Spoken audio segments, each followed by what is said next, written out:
Hello FPL managers, welcome back to the channel. Game week 7 ended in some thrillers and unexpected results. Some of the managers were disappointed as all the players that were expected to return points failed, and some had luck as the differentials were among points.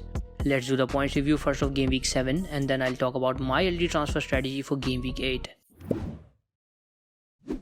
Ramsdale ended up returning 6 points as he got his third clean sheet for the season.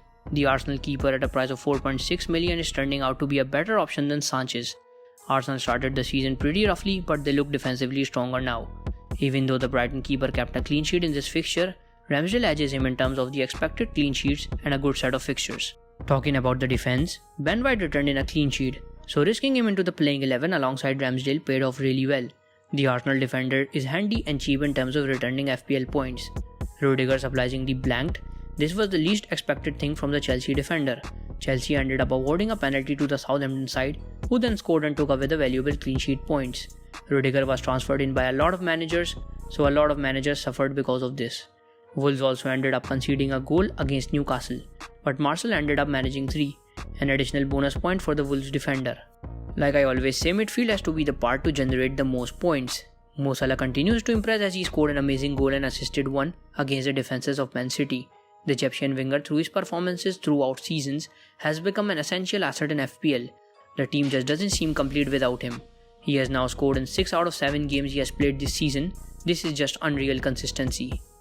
Rafinha was expected to return big in this fixture and he had his chances to do so. He even created a couple of opportunities for Rodrigo to score, but luck wasn't favouring him.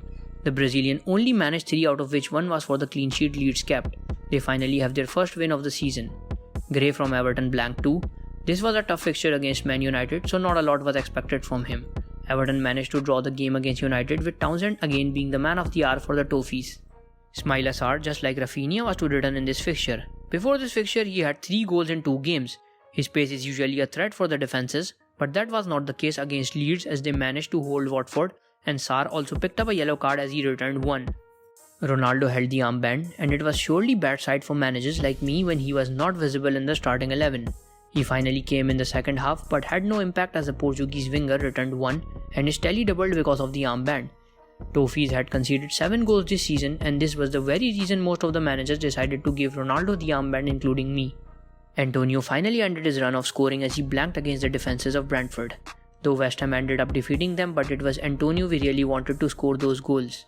It's pretty early to jump to conclusions, but the set of fixtures ahead for West Ham looks a bit suspicious. We might have to replace Antonio with a more potential forward sooner. Those of us who trusted in Jimenez really love to see him involved in goals. The Mexican forward has finally started repaying the managers who own him. He assisted 2 goals scored by Wolves, resulting in a victory for them. As he only has around 6.1% ownership, this was really a boost up for the rank overall.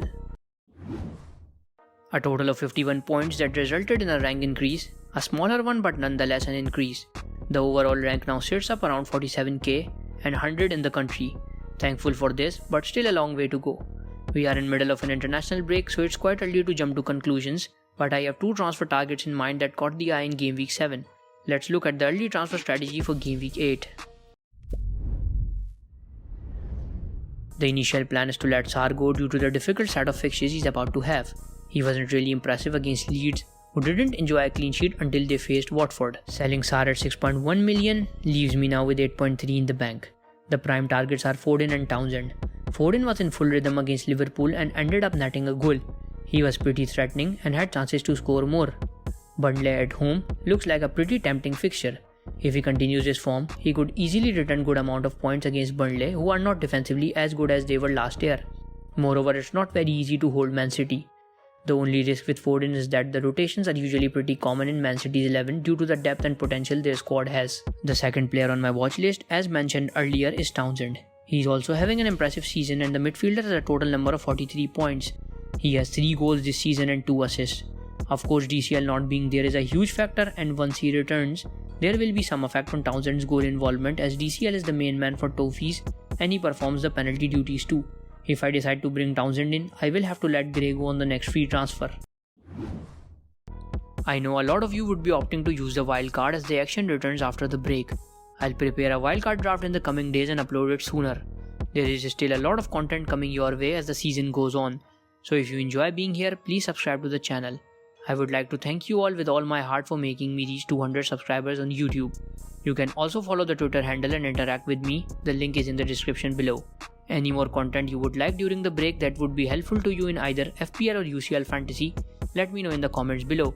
Thank you for watching FPL Experts.